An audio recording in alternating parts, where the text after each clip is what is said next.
أما بعد إن شاء الله فنود اليوم إن شاء الله ربي أن يحدثكم عن هذا النبي الكريم خير الأنبياء والمرسلين الذي بعث رحمة للعالمين سيد الوجود صلى الله عليه وسلم.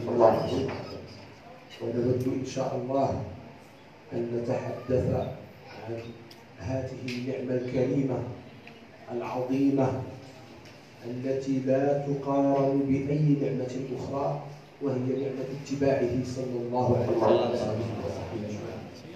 Para ikhwan rahimakumullah, dalam kesempatan ini beliau ingin berbicara tentang keutamaan dan kemuliaan Rasulullah sallallahu alaihi wasallam dan nikmat besar bagi kita di mana kita dipilih oleh Allah menjadi pengikutnya, dan di mana Rasulullah sallallahu alaihi wasallam sebagai al-khatmul anbiya wal mursalin adalah rahmatan lil alamin, menjadi rahmat bagi seluruh alam semesta. Dan alhamdulillah kita menjadi orang yang terpilih menjadi pengikut-pengikut Rasulullah sallallahu alaihi wasallam. ثم إن شاء الله نختم بالتحدث عن نعمة أخرى، وهي إن شاء الله لا تقل عظمة على الأولى، وهي نعمة اتباع ختم الأولياء سيدنا ومولانا أحمد التجاني رضي الله عنه. Dan juga setelah beliau membahas nikmat Allah tentang kita terpilihnya menjadi pengikut Rasulullah sallallahu alaihi wasallam, dan beliau akan menutup nikmat juga yang sangat besar dari Allah Subhanahu wa taala untuk kita, di mana Allah memilih kita menjadi pengikut Sayyidina wa Rabbina wa Syekhina Al-Qutbul Maktum Sayyidi Syekh Ahmad bin Muhammad At-Tijani radhiyallahu anhu. Bismillah. فاعلموا إخواني أن الله عز وجل قد خلق المخلوقات جميعا من إنس وجان وملائكة وحيوان وكل شيء يعقل أو لا يعقل، فكلهم يسبحون لله عز وجل. ثم أرسل الله عز وجل في كل قوم نبيا، فقد كان سيدنا آدم هو أول الأنبياء، ثم جاء من بعده الكثير كسيدنا نوح عليه السلام الذي بعث لقومه، وسيدنا موسى الذي بعث في بني إسرائيل، وسيدنا عيسى وغيرهم من الأنبياء. ومن ضمن الأنبياء الذي أرسل الله عز وجل هنالك بعض الأنبياء خصهم الله عز وجل بمقام أعلى من باقي الأنبياء والرسل، وقد سموا بأولي العزم منهم. Para hadirin rahimakumullah, Allah Subhanahu wa taala menciptakan seluruh alam semesta, baik itu manusia, malaikat, bangsa jin, dan makhluk yang lain, baik mereka berakal maupun tidak berakal. Ini adalah bagian dari kekuasaannya dan bagian dari kudrat dan iradat Allah Subhanahu wa taala. Kemudian Allah Subhanahu wa taala memilih manusia sebagai makhluk yang beribadah. Oleh karena itu Allah mengutus untuk manusia para nabi. Dan nabi pertama yang diutus oleh Allah untuk manusia adalah Nabi Adam alaihissalam. Kemudian setelahnya diutus banyak para nabi. Di antaranya setelah Nabi Adam, di antaranya Nabi Nuh untuk kaumnya. Kemudian Nabi Musa untuk Bani Israel dan nabi-nabi yang lain. Kemudian sebelum Rasulullah diutus Nabi Isa alaihissalam, dan puncaknya diutusnya Rasulullah sallallahu alaihi wasallam yang oleh Allah Subhanahu wa taala diberi maqam, diberi martabat yang lebih tinggi dari para nabi yang lain. Dan alhamdulillah kita dijadikan oleh Allah menjadi umatnya.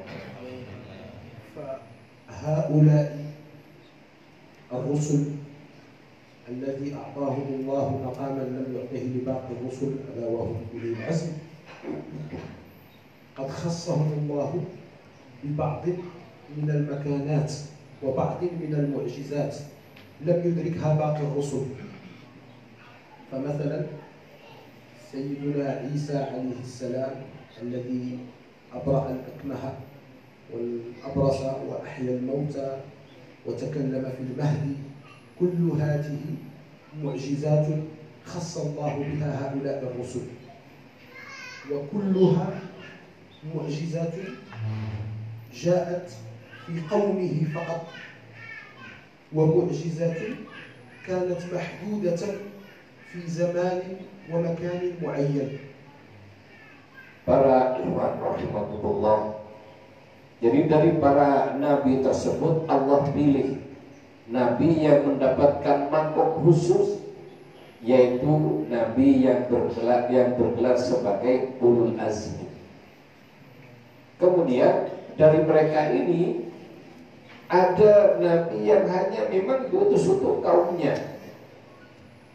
ada yang diutus hanya untuk tempat-tempat tertentu. Termasuk juga Allah beri mereka mukjizat-mukjizat tertentu juga yang khusus pada zaman tersebut dan tempat dia berjuang di jalan Allah Subhanahu wa taala. Jadi, tapi ada juga yang diberi oleh Allah mukjizat yang tidak putus pada zaman dan tempatnya. فمثلا سيدنا موسى شق البحر بعصاه. Contohnya Nabi Musa pada saat itu diberi mukjizat oleh Allah bisa membelah laut dengan tongkatnya. وسيدنا نوح مثلا دعا الله فسلط الطوفان على قومه. Kemudian termasuk mukjizatnya Nabi Nuh yang berdoa kepada Allah karena sudah tidak kuat lagi menghadapi kaumnya yang degil itu. Kemudian dia berdoa kepada Allah dan menyerahkan kaumnya, sehingga dengan doanya itu Allah menurunkan bala, yaitu taubat dan air banjir yang menghanyutkan seluruh dan menutup seluruh permukaan bumi. فسؤالي لكم هل رأيتم أنتم هذه المعجزات؟ لم تروها.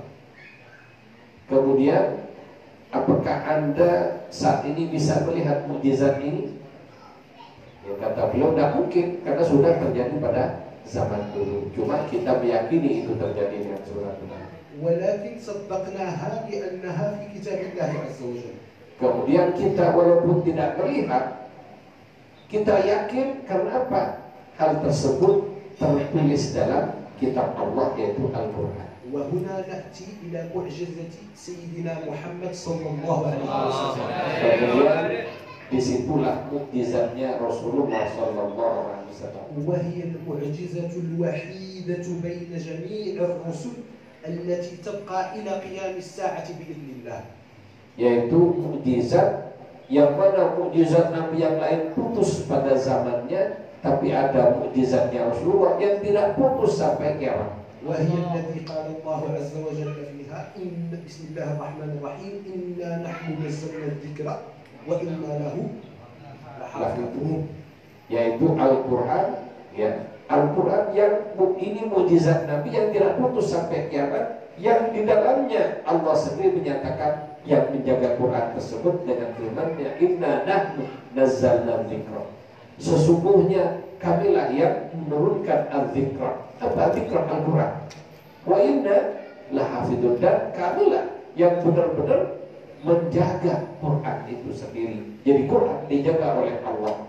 وهذه أولى خاصيات معجزة سيدنا محمد صلى الله عليه وسلم وهي أن معجزته تبقى إلى قيام الساعة. Dan inilah salah satu mukjizat Nabi Sallallahu Alaihi Wasallam yang tidak terhapus dan langgeng sampai akhirnya di waktu kiamat. أما الخاصية الثانية وهي كما قلنا أن جميع الأنبياء حتى أولي العزم منهم قد بعثوا إلى قوم معينين في زمن معين، ولكن سيدنا محمد صلى الله عليه وسلم قال فيه رب العزة عز وجل وما أرسلناك إلا رحمة للعالمين. ليس فقط إلى قوم معينين في زمان معين، بل للعالمين من إنس وجان وملائكة وكل مخلوقات الله عز وجل في كل الأزمنة وكل الأمكنة. Kemudian yang kedua adalah mukjizat Rasulullah Sallallahu Alaihi Wasallam yang tidak dipunyai oleh nabi yang lain, termasuk para ulul azmi. Yaitu kalau nabi yang lain diutus untuk kaum tertentu dan wilayah tertentu, waktunya tertentu, sehingga ada expirednya. Begitu dia wafat, tahun berikutnya kemudian nabi lain datang, maka dihapus syariatnya. Akan tetapi Rasulullah Sallallahu Alaihi Wasallam diutus rahmatan lil alamin, rahmat dari Allah untuk seluruh alam. Tidak terbatas waktunya, tidak terbatas wilayahnya. Jadi Rasulullah tidak diutus hanya untuk kaum tertentu, tapi untuk seluruh alam, bahkan bukan hanya untuk manusia, untuk bangsa jin, untuk seluruhnya malaikat dan semua makhluk yang Allah ciptakan. أما الخاصية الثالثة وهي الأعظم شأنا بإذن الله عز وجل، وهي تختصر في حديث قدسي. Kemudian mukjizat ketiga ini yang sangat tinggi nilainya, dan itu disebutkan oleh Allah dalam salah satu hadis qudsi Rasulullah Sallallahu Alaihi Wasallam. وهو في يوم البعث ويوم القيامة، حيث يكون الناس عرايا وتدنو الشمس ويشد حال المؤمنين وحال المخلوقات جميعا، فينظر بعضهم إلى بعض ويقول أما ترون حالكم، أما تنظرون إلى شفيع لكم، فانظروا آدم يشفع لكم. Kemudian ini mukjizat yang sangat diharapkan terutama oleh kita umat Rasulullah Sallallahu Alaihi Wasallam, yaitu mukjizat yang nanti hanya dipakai di hari kiamat, di mana manusia pada hari kiamat tersebut semuanya pada bingung dan mencari siapa yang akan memberikan syafaat untuk mereka. Kemudian datang pada Nabi Adam dan lain-lain. فيقولون للنبي آدم عليه السلام ألا تشفع لنا أما ترى حالنا، فيقول سيدنا آدم عليه السلام لقد غضب ربي غضبا لم يغضبه من قبل، فقد أذنبت وأكلت من الشجرة، فانظروا إلى سيدنا إبراهيم. Kemudian ketika orang-orang manusia datang pada Nabi Adam minta syafaat di mahsyar kelak di hari kiamat, kemudian Nabi Adam menyatakan, saat ini Allah sangat murka dan saya tidak sanggup berbuat apa-apa di antara-Nya, karena aku belum pernah punya salah besar kepada Allah Subhanahu Wa Taala. Aku telah melanggar larangannya memakan buah di surga. Kemudian hendaklah kalian datanglah kepada Nabi Allah Ibrahim. فيذهب الخلق إلى سيدنا إبراهيم عليه السلام ويقولون يا نبي الله ألا ترى حالنا أفلا تشفع لنا عند رب العزة فيقول لقد غضب ربي اليوم غضبا لم يغضبه من قبل ولم يذكر ذنبا وقال انظروا إلى نبي الله نوح. Kemudian setelah mereka datang kepada Nabiullah Ibrahim dan minta diberi pembelaan atau syafaat oleh beliau, Nabi Ibrahim pun menyatakan hal yang sama. Allah saat ini lagi murka, di mana kemurkaannya tidak pernah terjadi sebelumnya seperti pada kemurkaannya saat ini. Dan saya tidak bisa membuat apa-apa untuk kalian, maka hendaklah kalian datang kepada Nabiullah Nuh.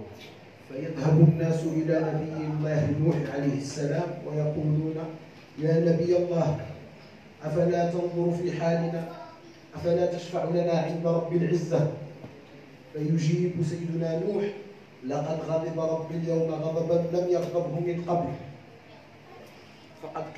فقد كانت لي دعوة دعوتها على قومي فغضب الله مني فانظروا إلى نبي الله موسى. Kemudian setelah datang pada Nabiullah Nuh alaihissalam, mereka pun juga minta kepada Nabiullah Nuh untuk memberikan syafaat kepada mereka. Nabi Nuh pun juga menyatakan hal yang sama, di mana mukjizatnya dia sudah dipakai dulu di dunia untuk untuk membinasakan kaumnya yang durhaka kepada Allah Subhanahu wa taala. Sehingga pada saat itu, pada saat murkanya Allah sangat dahsyat, beliau tidak berani berbuat apa-apa untuk, jangankan untuk orang lain, dirinya aja dia lagi ketakutan. Oleh karena itu hendaklah kamu datang kepada Nabiullah Musa alaihissalam.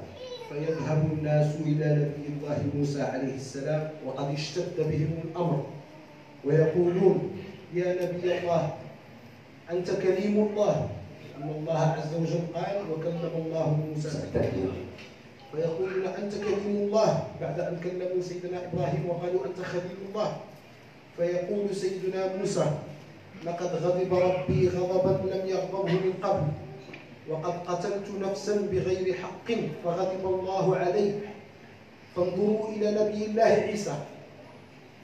Kemudian setelah datang kepada Nabi Musa alaihissalam, ya, manusia juga minta diberi syafaat oleh beliau. Kemudian Nabi Musa juga menyatakan hal yang sama, bahwa Allah Subhanahu wa taala pada saat itu murka, di mana kemurkaan itu tidak pernah terjadi sebelumnya. Saking dahsyatnya kemurkaan Allah Subhanahu wa taala, kemudian Nabi Musa pun juga tidak berani untuk berbuat sesuatu untuk membela orang lain, sehingga Nabiullah Musa alaihissalam menyarankan agar manusia datang kepada Nabi Isa alaihissalam. فيذهب الناس عند نبي الله سيدنا عيسى عليه السلام ويقولون يا نبي الله الله نفخ فيك من روحه وكلمت الناس في المهد وأبرأت الأكمه والأبرص أفلا تشفع لنا عند رب العزة فيجيب سيدنا عيسى عليه السلام لقد غضب الله اليوم غضبا لم يغضبه من قبل وغضب الله علي بعد أن اتخذني الناس وأمي إلها فانظروا إلى نبي الله محمد عليه السلام. Kemudian ya, juga Nabi Musa juga menyatakan tadi yang belum saya dimakan, ya, dia pernah berdosa di dunia kepada Allah Subhanahu wa taala yang menyimpulkan kemurkaannya karena pernah membunuh orang tanpa ya di luar hak, ya. Tidak seharusnya dibunuh, ya. Pada saat itu karena kemurkaan Nabi Musa dia membunuh orang. Kemudian setelah datang kepada Nabi Isa, manusia mengaku hal yang sama untuk mendapatkan syafaat di hadapan Allah Subhanahu wa taala. Dan disebut, ya, kalau Nabi Ibrahim begini, Nabi Musa begini, engkau adalah orang yang diberi oleh Allah sebagai dapat titel Ruhullah, bisa menyembuhkan orang sakit sopak, sakit belang, bisa menghidupkan orang mati dan lain sebagainya dengan mukjizat-mukjizat di dunia itu. Kemudian mereka minta syafaat kepada Nabi Isa alaihissalam, dan Nabi Isa pun juga menyatakan hal yang sama, tidak berani berbuat apa-apa untuk manusia, untuk membela orang lain pada saat itu. إذا فقط لكي ننبهكم هؤلاء الذي ذكرنا هم أولي العزم من الرسل يعني لهم مرتبة عالية لم يدركها باقي الرسل ولم يستطيعوا الشفاعة للناس عند رب العزة. Kemudian inti dari cerita tadi, mereka adalah para ulul azmi, para nabi yang mempunyai pangkat di mana pangkat mereka ini tidak dicapai oleh nabi yang lain dengan perbedaan yang jauh. Jadi ulul azmi ini golongan kelas atas, elitnya para nabi. Itu pun mereka juga tidak bisa berbuat apa-apa. Disinilah ya perbedaan itu di antaranya.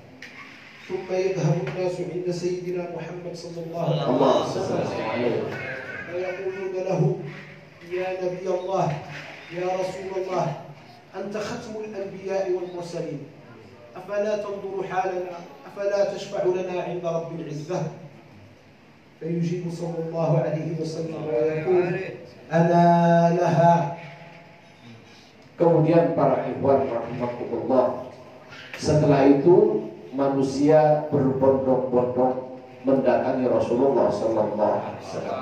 Kemudian mereka mengadukan kondisinya yang sangat kritis pada saat itu. Di mana ya sudah dijelaskan bagaimana kondisi maksa. Kemudian mereka mengadu kepada Rasulullah, ya Rasulullah, wahai Nabi Allah, berilah kami pembelaan di hadapan Allah Subhanahu wa taala dengan kondisi yang sangat dahsyat ini. Kemudian Rasulullah menyatakan, akulah orangnya yang akan memberikan syafaat untuk kalian semua. فيخر ساجدا سيدنا محمد صلى الله عليه وسلم أمام رب العزة ويستأذن ربه فيقول الله عز وجل يا محمد ارفع رأسك سل تعطى واشفع تشفع. Kemudian Rasulullah sallallahu alaihi wasallam setelah mendapatkan permintaan dari manusia untuk mendapatkan syafaat tersebut, beliau menyanggupi. Kemudian Rasulullah sallallahu alaihi wasallam langsung sujud di hadarat Allah Subhanahu wa taala, mohon untuk memberikan pembelaan kepada manusia seluruhnya. Kemudian Allah Subhanahu wa taala merintahkan kepada beliau, angkatlah kepalamu dan mintalah apa saja, aku kasih. فيقول سيدنا محمد صلى الله عليه وسلم يا رب أمتي أمتي فيأذن الله عز وجل لسيدنا محمد أن يأخذ من كان في قلبه مقدار خردلة من الإيمان ويأذن له أن يأخذهم إلى الجنة من بابها اليمين الذي قال فيه صلى الله عليه وسلم هو عرضه كعرض من مكة إلى البصرة وهم شركاء في باقي الأبواب مع باقي الناس. Kemudian Allah Subhanahu wa taala memberikan izin kepada Rasulullah sallallahu alaihi wasallam untuk membela umatnya secara khusus, dan yang pertama kali disebut oleh Rasulullah memang umatnya, ummati. Kemudian setelah dia meminta kepada Allah tentang umatnya, Allah memberikan kepada beliau untuk memberikan syafaat kepada seluruh umatnya, hatta ya walaupun di hatinya ada iman yang sangat kecil, hanya sebiji sawi imannya, itu mendapatkan syafaat dari Rasulullah atas izin Allah Subhanahu wa taala. Kemudian mereka dikumpulkan pada bagian kanan, yang mana itu buminya sangat luas, ya, dengan ukuran seluas Mekah sampai Basrah, sampai Irak. فيفعل سيدنا محمد صلى الله عليه وسلم ذلك ثم يعود مرة ثانية إلى رب العزة ويخر ساجدا. Kemudian itu perintah tersebut dilaksanakan oleh Rasulullah. Orang-orang yang punya iman dari jadi umat Nabi Muhammad SAW, orang yang punya iman yang tertinggi ada iman, langsung mendapatkan syafaat dan dikumpulkan oleh Rasulullah SAW di tempat yang telah ditentukan. Kemudian baru Rasulullah kembali lagi sujud kepada Allah Subhanahu wa taala untuk meminta. فيقول له رب العزة مرة أخرى يا محمد ارفع رأسك سل تعطى وشفعت شفع. Kemudian setelah itu Allah melihat Rasulullah sujud kembali. Allah perintahkan, wahai Muhammad, angkat kepalamu, mintalah aku beri. Belalah siapa saja, aku akan memberikan apa yang kamu minta. Kemudian Rasulullah meminta syafaat untuk mereka. فيجيب صلى الله عليه وسلم قائلا يا رب أمتي أمتي. Kemudian setelah itu Rasulullah juga menjawab ummati kembali. فيأذن له رب العزة في أن يأخذ من كان في قلبه ذرة من الإيمان إلى الجنة. Kemudian setelah itu ya, jadi yang ini yang sebiji di sekolah yang pertama, iya di sekolah Zara. Jadi imannya hanya di sekolah, jadi sekecil banget, lebih kecil lagi yang masih tersisa dari umat Nabi yang masih ada iman walaupun sangat kecil, masih diminta oleh Rasulullah untuk diberi syafaat dan diberikan oleh Allah Subhanahu wa taala. فيفعل ذلك سيدنا محمد صلى الله عليه وسلم ثم يعود مرة ثالثة ويخر ساجدا أمام رب العزة. Kemudian setelah pembelaan diberikan kepada orang yang imannya sangat-sangat kecil lagi, telah dibela selesai, kemudian sujud kembali Rasulullah sallallahu alaihi wasallam kepada Allah Subhanahu wa taala. فيقول له الله عز وجل يا محمد ارفع رأسك سل تعطى وشفعت شفع. Kemudian Allah perintahkan kepada Rasulullah, angkat kepala, mintalah, berilah pembelaan, akan aku beri apa yang kamu inginkan. فيقول سيدنا محمد صلى الله عليه وسلم يا رب أمتي أمتي. Kemudian ketiga kalinya Rasulullah masih yang diminta dulu ummati karena umat beliau paling banyak. فيأذن له الله عز وجل في أخذ من كان في قلبه أصغر ذرة من إيمان. Kemudian Allah memberikan izin untuk membela dari umat Nabi Sallallahu Alaihi Wasallam, di mana mereka di hatinya punya iman tapi lebih kecil lagi daripada biji atomnya. Gimana atomnya sudah sangat kecil. Ini lebih kecil lagi, pokoknya ada iman dikit aja. فيفعل ذلك سيدنا محمد صلى الله عليه وسلم ويعود إلى رب العزة للمرة الرابعة ويخر ساجدا فيقول له الله عز وجل يا محمد ارفع رأسك سل تعطى واشفع تشفع. فيجيب سيدنا محمد يا رب ائذن لي في من قال لا إله إلا الله فيأذن له الله عز وجل. Kemudian setelah ketiga kalinya, yang penting ada iman walaupun kecil banget, itu diselamatkan, dibebaskan oleh Allah dari siksanya. Kemudian keempat kalinya sujud lagi dan minta kembali, dan Allah memberikan izin untuk memberikan syafaat. Kemudian yang keempat ini Rasulullah permintaannya, ya Allah, jadi bebaskanlah dari umatku walaupun hanya pernah membaca la ilaha illallah sekali.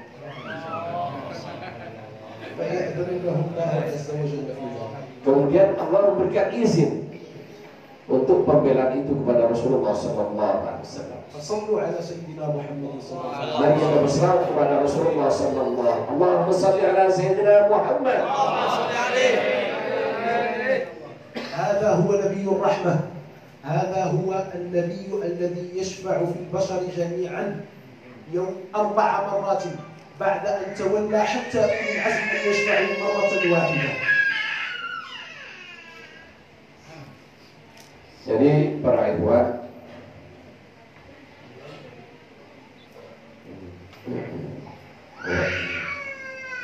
tutup dulu ya, hilang konsentrasi. Para ikhwan rahmatullah, setelah itu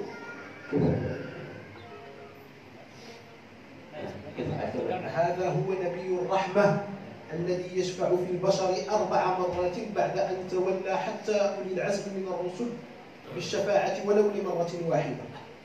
Kemudian inilah Rasulullah sallallahu alaihi wasallam, Nabiur Rahmah, Nabi yang oleh Allah dirinya dari ujung rambut sampai ujung kaki itu memang dijadikan rahmat untuk seluruh alam semesta.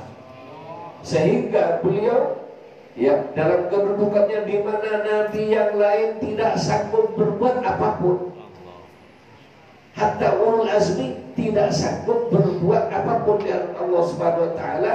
Nabi kita Nabi sallallahu alaihi wasallam sebagai Nabiur Rahmah sujud sampai 4 kali mohon syafaat untuk umatnya. Hada huwa sayyiduna Muhammad sallallahu alaihi wasallam. Dan beliau itulah Rasulullah sallallahu alaihi wasallam. Amma antum ummat sayyidina Muhammad, sedangkan Anda alhamdulillah umat Rasulullah sallallahu alaihi wasallam. فمقامكم عند الله لا يعلمه إلا هو. Dan alhamdulillah makom kalian, kata beliau, di hadapan Allah Subhanahu wa taala, bukan di mata manusia. Makom kedudukan umat Nabi Muhammad sallallahu alaihi wasallam di hadapan Allah Subhanahu wa taala tidak ada yang tahu kedudukannya, kemuliaannya kecuali Allah dan Rasulnya. Wa insyaallah nuthbitu lakum dzalika bihadits qudsi akhar. Dan ini juga dijelaskan di hadis qudsi yang lain. Wa huwa عندما كان سيدنا موسى عليه السلام كليم الله يتلقى التوراة من الله عز وجل، قال له سيدنا موسى كليم الله قال لرب العزة يا ربي خلقت آدم بيديك وأسكنته جنتك وتبت عليه وغفرت له، فكيف استطاع أن يؤدي شكر هذه النعم كلها؟ فأجاب الله عز وجل يا موسى يكفي من آدم أن قال الحمد لله رب العالمين. Kemudian ini juga dalam sebuah cerita hadits qudsi di mana Nabi Musa ketika mendapatkan Taurat dari Allah Subhanahu wa taala, dia bertanya kepada Allah Subhanahu wa taala, wahai Tuhan kami, Engkau telah menciptakan Adam dengan tangan-Mu. Kemudian Engkau merahmatinya dengan menerima taubatnya sehingga dia bisa kembali ke surga. Apa syukur yang paling pantas dilakukan oleh dia? Allah menyatakan cukup baginya untuk mengucapkan alhamdulillah. فأجاب سيدنا موسى يا ربي إني أرى في التوراة أن هناك أمة إذا استقرت اللقمة في بطونهم غفرت لهم ذنوبهم لأنهم يبدأون الطعام بسم الله وينهونه بالحمد لله اللهم اجعلهم أمتي يا ربي.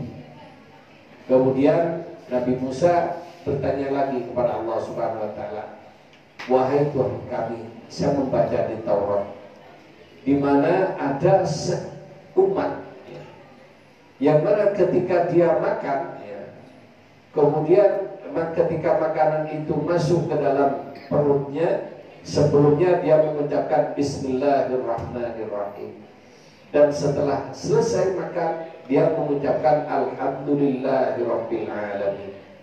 Kemudian jadikanlah mereka itu sebagai umatku, kata Nabi Musa alaihissalam. فأجاب الله يا موسى تلك أمة محمد.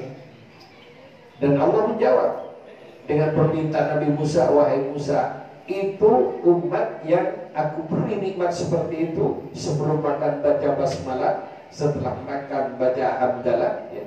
Sudah Nabi Adam nikmat itu disyukuri dengan alhamdulillah. Tapi umat Rasulullah, umat yang ini bismillah dan alhamdulillah. Dan Nabi Musa menyatakan jadikanlah umatku. Allah menjawab, itu umatnya Muhammad sallallahu alaihi wasallam. فأجاب سيدنا موسى يا ربي إني أرى في التوراة أنه تأتي أمة إذا هم أحدهم بفعل سيئة فلم يفعلها كتبتها له فلم يفعلها من خشيتك كتبتها له حسنة اللهم اجعلهم أمتي يا ربي فأجاب الله عز وجل يا موسى تلك أمة محمد. Kemudian setelah itu Nabi Musa berminta lagi kepada Allah Subhanahu wa taala dengan setelah membaca kitab Taurat tentang umat masa depan ini, ada umat yang mana ketika dia berniat niat berbuat dosa kemudian tidak jadi berbuat, Allah menulisnya sebagai kebaikan. Jadi ditetapkan oleh Allah orang yang niat berbuat dosa tapi tidak jadi dilakukan, ditetapkan oleh Allah sebagai perbuatan yang baik dan ditulis baginya pahala, satu pahala. Kata Nabi Musa, jadikanlah mereka umatku. Tapi Allah menyatakan bukan itu umatnya Nabi Muhammad sallallahu alaihi wasallam. فيقول سيدنا موسى عليه السلام يا ربي إني أرى في التوراة أنه تأتي أمة إذا هم أحدهم بفعل حسنة فلم يفعلها كتبتها له حسنة فإن فعلها كتبتها له 10 حسنات إلى 700 ضعف اللهم اجعلهم أمتي يا ربي فيقول الله عز وجل يا موسى تلك أمة محمد فيقول سيدنا موسى عليه السلام اللهم اجعلني من أمة محمد. Allahu Akbar. Jadi setelah itu Nabi Musa minta lagi kepada Allah Subhanahu wa taala, di mana dia mendapatkan keterangan dalam kitab Tauratnya bahwa nanti akan datang satu umat ketika mereka ingin berbuat kebaikan, baru terbetik di hatinya untuk berbuat kebaikan, kemudian tidak jadi dilaksanakan. Jadi misalnya mau sholat tahajud kemudian ketiduran, tapi tidak tidur sungguhan. Jadi ingin berbuat baik tapi tidak terlaksana. Jadi keinginan berbuat baik tidak terlaksana itu mendapatkan satu kebaikan, satu pahala dari Allah Subhanahu wa taala. Tapi kalau dilaksanakan dapat 10 kebaikan, dapat pahala 10 kali lipat. Kalau dilaksanakan sampai kepada pahala yang dilipat gandakan sampai 700 kali lipat. Kemudian ya Allah, jadikanlah mereka sebagai umatku, kata Nabi Musa. Allah menjawab, itu umat Muhammad sallallahu alaihi wasallam. Kemudian setelah itu Nabi Musa minta, kalau begitu jadikan saja aku umat Rasulullah. Kenapa? Yaitu karena martabat yang tinggi di sisi Allah Subhanahu wa taala, Nabi saja ingin jadi umat Rasulullah sallallahu alaihi wasallam. هذه هي قيمة أمة سيدنا محمد صلى الله عليه وسلم، حيث أن سيدنا موسى صلى الله عليه وسلم وهو من أولي العزم من الرسل يدعو الله عز وجل أن يكون من بينكم أنتم أمة سيدنا محمد صلى الله عليه وسلم. Jadi inilah qimah, harga umatnya Rasulullah di mata Allah Subhanahu wa taala. Nabi sekelas Nabi Musa, Nabi sekelas Nabi Musa yang ulul azmi. Jadi 5 besar yang pangkatnya tidak bisa dicapai oleh nabi-nabi yang lain yang jumlahnya 124.000. Jadi 5 besar ini saja di antaranya Nabi Musa ingin jadi umatnya Rasulullah sallallahu alaihi wasallam. Kira-kira bagaimana? Nabi saja minta jadi umat Rasulullah. Oleh karena itu Anda ini bagaimana? Inilah harga umat Rasulullah di hadapan Allah Subhanahu wa taala, dan kita wajib bersyukur dengan hal ini. إذن إخواني وجب عليكم أن تحمدوا الله عز وجل على هذه النعمة التي خصكم بها. Kemudian dengan inilah dengan perbandingan yang mana dari kitab Taurat dan dijelaskan dalam hadis qudsi. Kemudian kita di situ mendapatkan penjelasan sebegitu tingginya ya, martabat umat Nabi Muhammad SAW, yang mana kita salah satunya. Oleh karena itu kita patut bersyukur dengan syukur yang sebenar-benarnya kepada Allah Subhanahu wa ta'ala. أما لنوضح لكم إن شاء الله قيمة أحباب شيخ تيجاني رضي الله تعالى عنه، فأيضا بإذن الله نستند على حديث آخر، لأن طريقة شيخنا لا تأتي إلا من الكتاب والسنة. Kemudian setelah itu beliau ingin menjelaskan qimah atau harga atau martabat pengikut pengamal wirid Thariqah At-Tijaniyah di sisi Allah Subhanahu wa ta'ala dengan hadis yang lain. Karena apa? Thariqah Tijaniyah ini dibangun berdasarkan Quran dan Sunnah. Jadi bukan berdasarkan angan-angan. Dasarnya Quran dan Sunnah. Termasuk apa yang akan dicapai oleh ikhwan Thariqah Tijaniyah ada dasarnya dalam Quran dan Sunnah.